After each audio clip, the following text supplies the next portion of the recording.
In the deep, frozen expanse of the Saratov region, approximately 700 kilometers from the active front lines of Ukraine, lies the Engels-2 Air Force Base.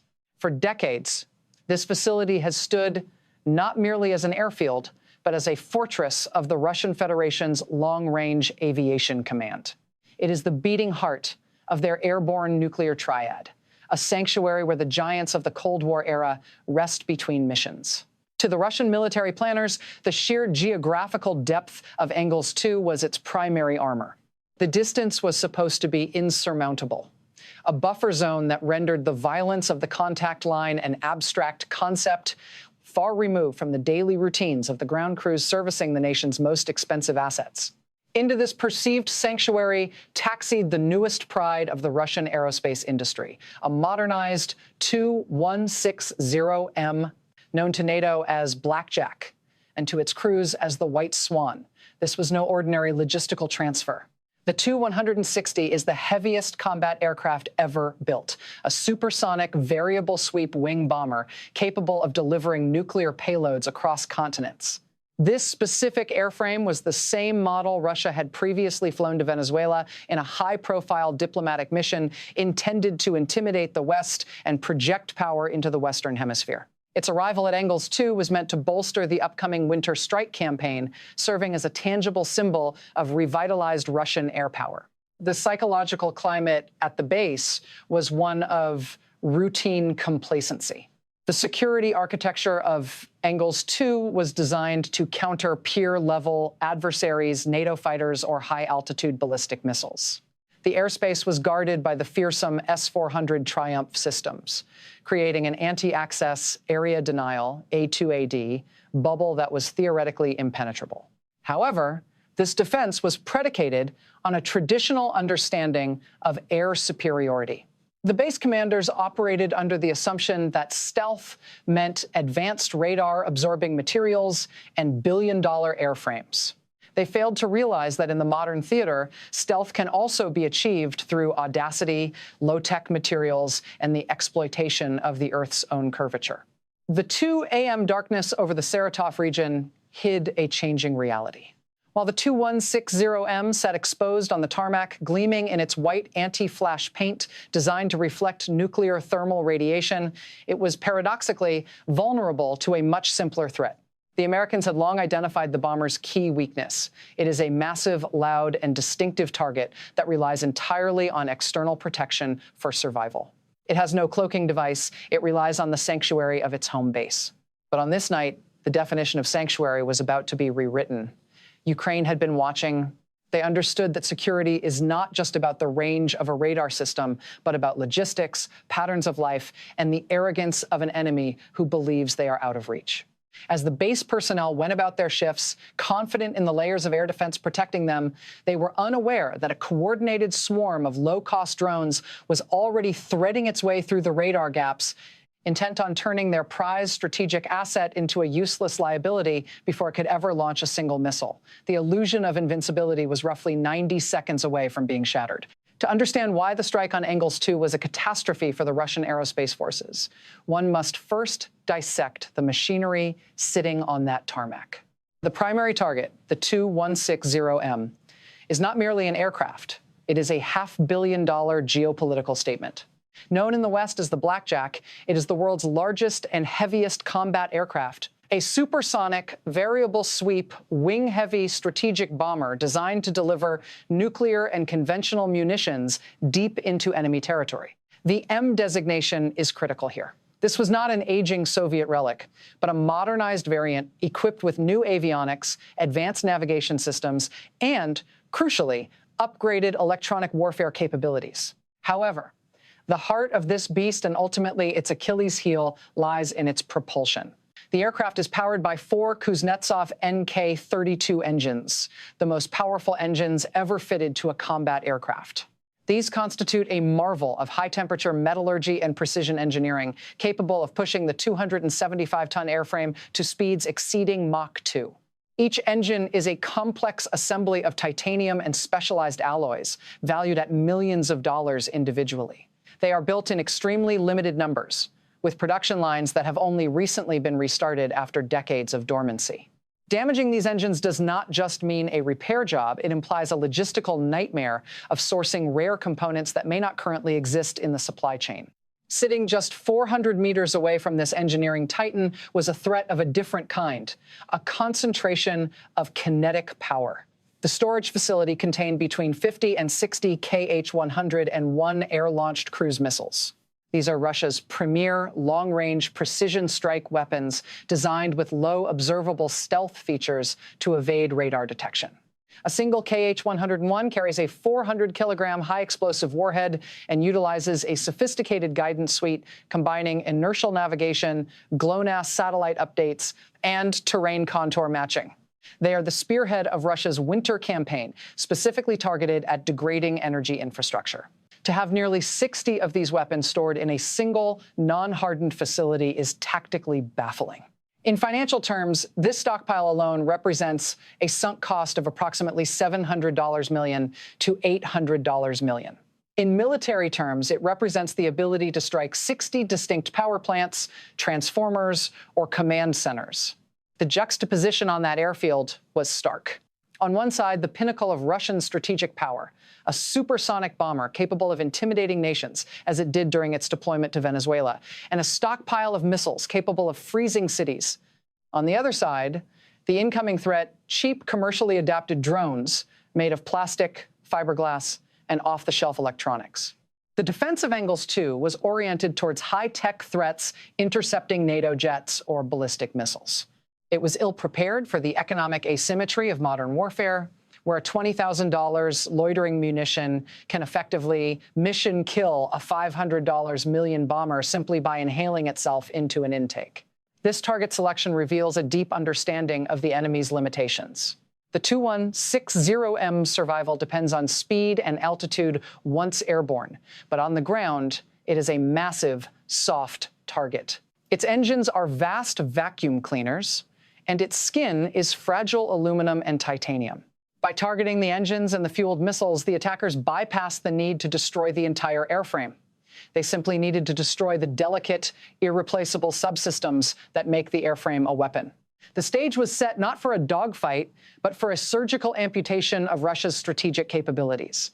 Disasters in aviation and warfare are rarely the result of a single catastrophic event. They are almost always the culmination of a chain of minor errors. For the Engels-2 Air Base, this chain began approximately 36 hours before the first drone crossed the perimeter fence. The catalyst was the arrival of the Tu-160M after a transfer flight. Upon landing, ground crews initiated routine post-flight diagnostics. It was here that the first link in the accident chain was forged. Sensors detected anomalies in the aircraft's engine control systems and secondary hydraulics.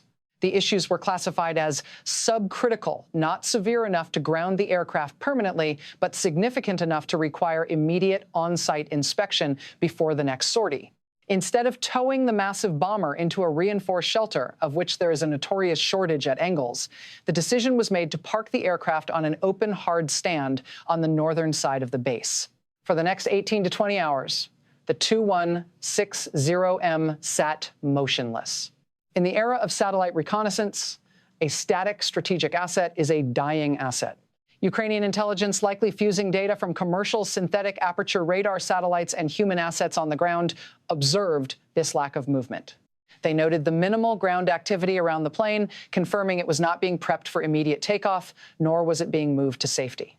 It was a sitting duck, exposed to the sky, its coordinates fixed and verified. Compounding this tactical error was a logistical gamble of immense recklessness. Just 400 to 450 meters from the exposed bomber lay the temporary storage site for the Kh-101 cruise missiles. Intelligence reports indicate that these were not empty shells in deep storage. These missiles had been pulled from bunkers, fueled, and programmed for the upcoming winter operations. They were hot munitions, essentially canisters of high-volatility jet fuel and high explosives waiting for a spark.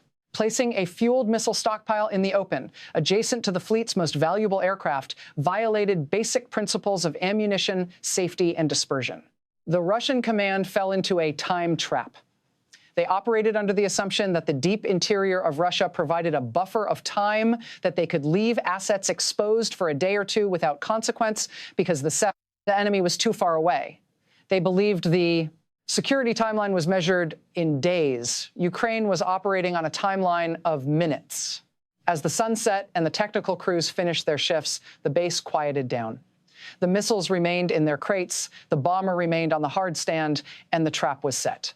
The Russians believed they were preparing for a future offensive. In reality, they had just created the perfect conditions for their own disarmament. The stillness of the night was not a sign of safety, but the final pause before the kill chain closed. The first shot of the engagement was fired not with explosives, but with information. At precisely 2:05 a.m., the acquisition radars of the Engels-2 Air Defense Network lit up. The 91 N6E Big Bird panoramic detection radars began tracking a cluster of contacts approaching from the southwest. These objects were flying at medium altitudes and maintaining a steady speed of roughly 600 to 700 kilometers per hour. To a trained radar operator, these signatures were unambiguous. They looked like conventional long-range strike drones, or perhaps older Soviet-era reconnaissance UAVs converted for suicide missions. They were loud on the electromagnetic spectrum, flying predictable, linear routes that seemed almost to invite detection. This was the bait. Russian doctrine relies heavily on the formidable S-400 Triumf system to sanitize the airspace. Seeing what they classified as a confirmed threat profile, the base commanders followed standard operating procedure. The engagement radars locked on, and a salvo of heavy interceptor missiles roared into the night sky. From a tactical standpoint, the defense worked perfectly. The interceptors maneuvered, fused, and obliterated the incoming drones. The night sky was briefly illuminated by the flashes of successful kills. Radar screens cleared. Reports were logged threat neutralized. However, this victory was exactly what the Ukrainian planners had engineered. In the brutal economics of asymmetric warfare, this was a masterful trade. The Russian forces had just expended multi-million-dollar interceptors to destroy what were essentially disposable decoys, cheap airframes likely built from commercial components, or repurposed target drones. But the financial loss was secondary to the tactical error. By engaging these high-altitude targets, the Russian air defense network had revealed its active positions and, more importantly, its operators had psychologically exhaled. This phenomenon, known in military psychology as combat relaxation, occurs after a successful engagement. The adrenaline spikes, the threat is handled, and the crew momentarily lowers its guard, believing the attack is over. The S-400 radars were now scanning the upper atmosphere, looking for more of the same. The operators were victims of confirmation bias. They expected the next attack to look like the last one. They were watching the roof, completely unaware that the real danger was already crawling through the basement window.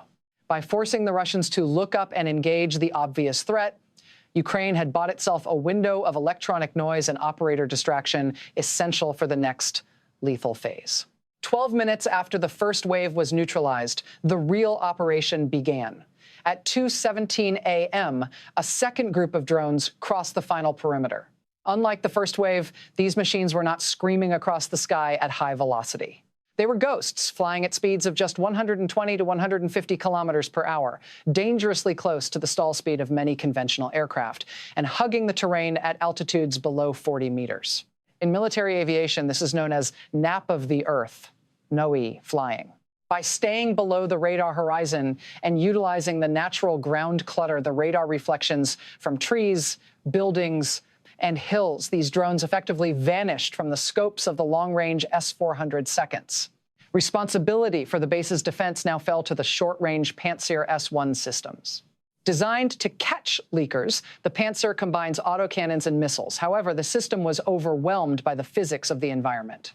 The electronic interference from the earlier high-altitude engagements, combined with the noise of the ground clutter, blinded the fire control radars. The operators were left squinting at screens filled with static, trying to distinguish a drone from a truck moving on a nearby road. The final approach took less than 90 seconds. The first targets were the easy ones, the missile storage site.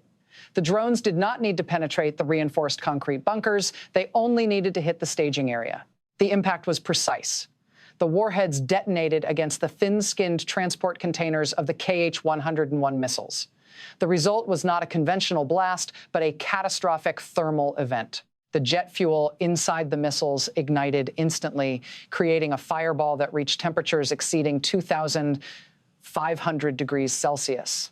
This is far beyond the melting point of the aluminum alloys used in missile airframes and the delicate guidance electronics. It wasn't just a fire, it was a thermal runaway. The initial explosion triggered a chain reaction, cooking off the solid fuel boosters and turning the storage area into a furnace that no fire suppression system could touch. While the base's attention and emergency crews were magnetized by the inferno at the missile depot, the remaining drones executed a maneuver of terrifying precision. They banked towards the northern hard stand, where the Tu-160M sat exposed. The Russian air defense crews, panicked by the explosions at the depot, swung their turrets wildly, firing blindly into the dark, but the drones were already too close. They didn't aim for the fuselage or the cockpit. They targeted the intakes. The Tu-160's massive air intakes are designed to gulp thousands of cubic feet of air per second to feed the NK-32 engines.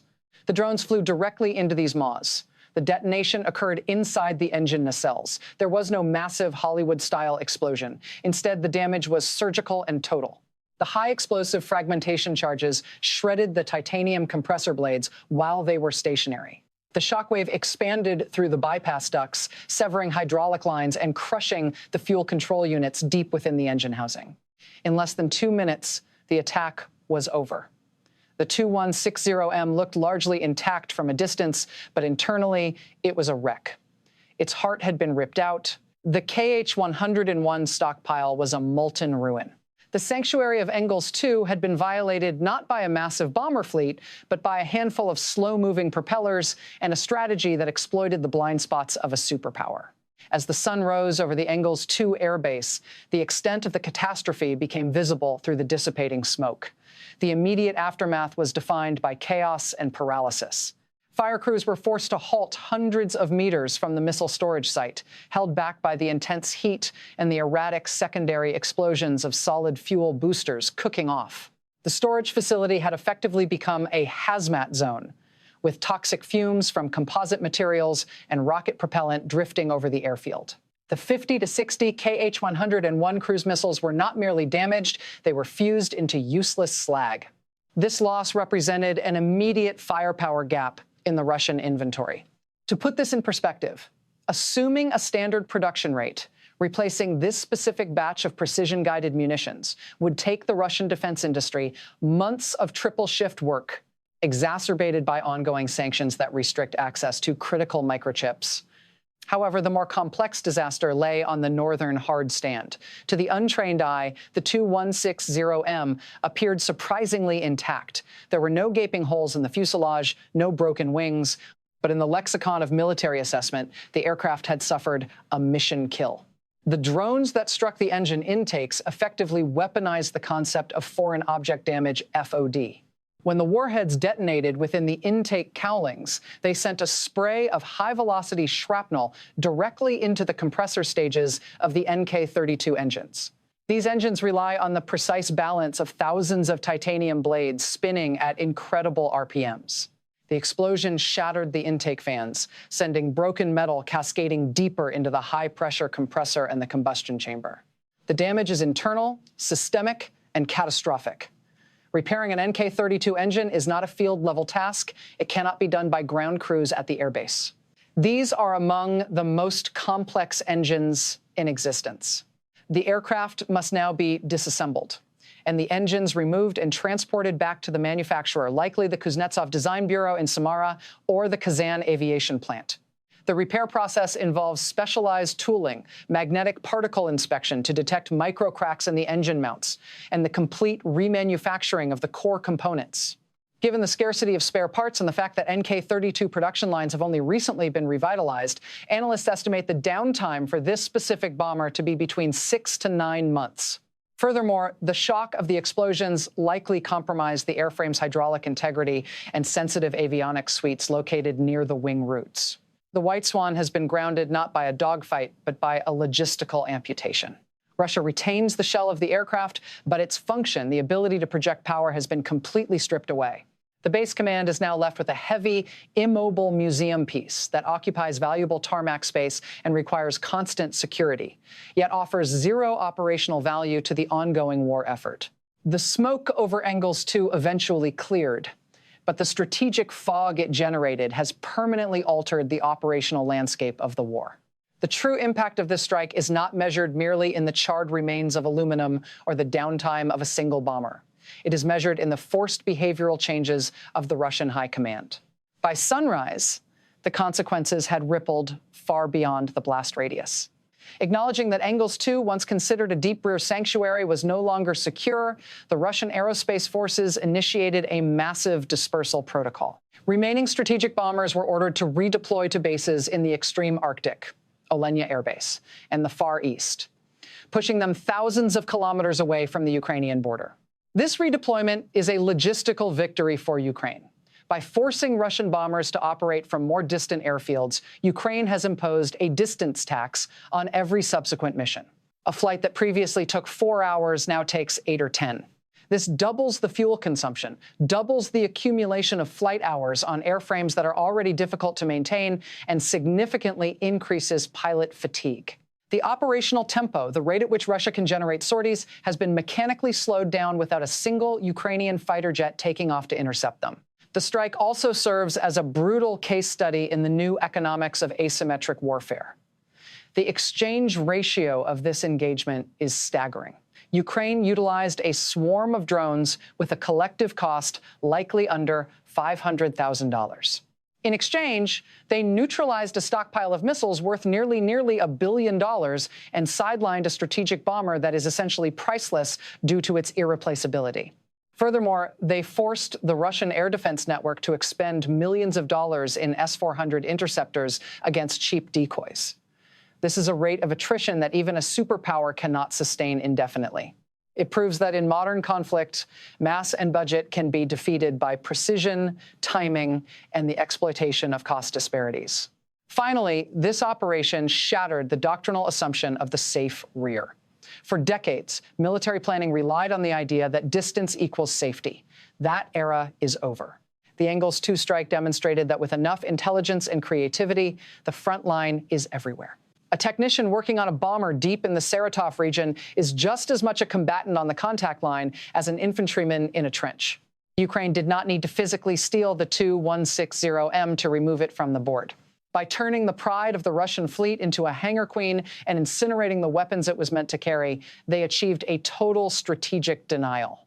They proved that the most effective way to defeat an enemy's air force is not to fight it in the air, but to dismantle the intricate, fragile ecosystem that allows it to fly. The lesson for military observers worldwide is clear. We have moved past the age of big aero offensives and into the age of systems disruption. The question posed at the beginning of this analysis remains the defining query of our time. In a world of cheap drones and pervasive surveillance, do you prioritize protecting the shiny, prestigious symbol of power, or do you protect the boring, vulnerable logistics that actually make that power real? The ruins at Engels-2 suggest that Russia chose the former and paid the ultimate price for it.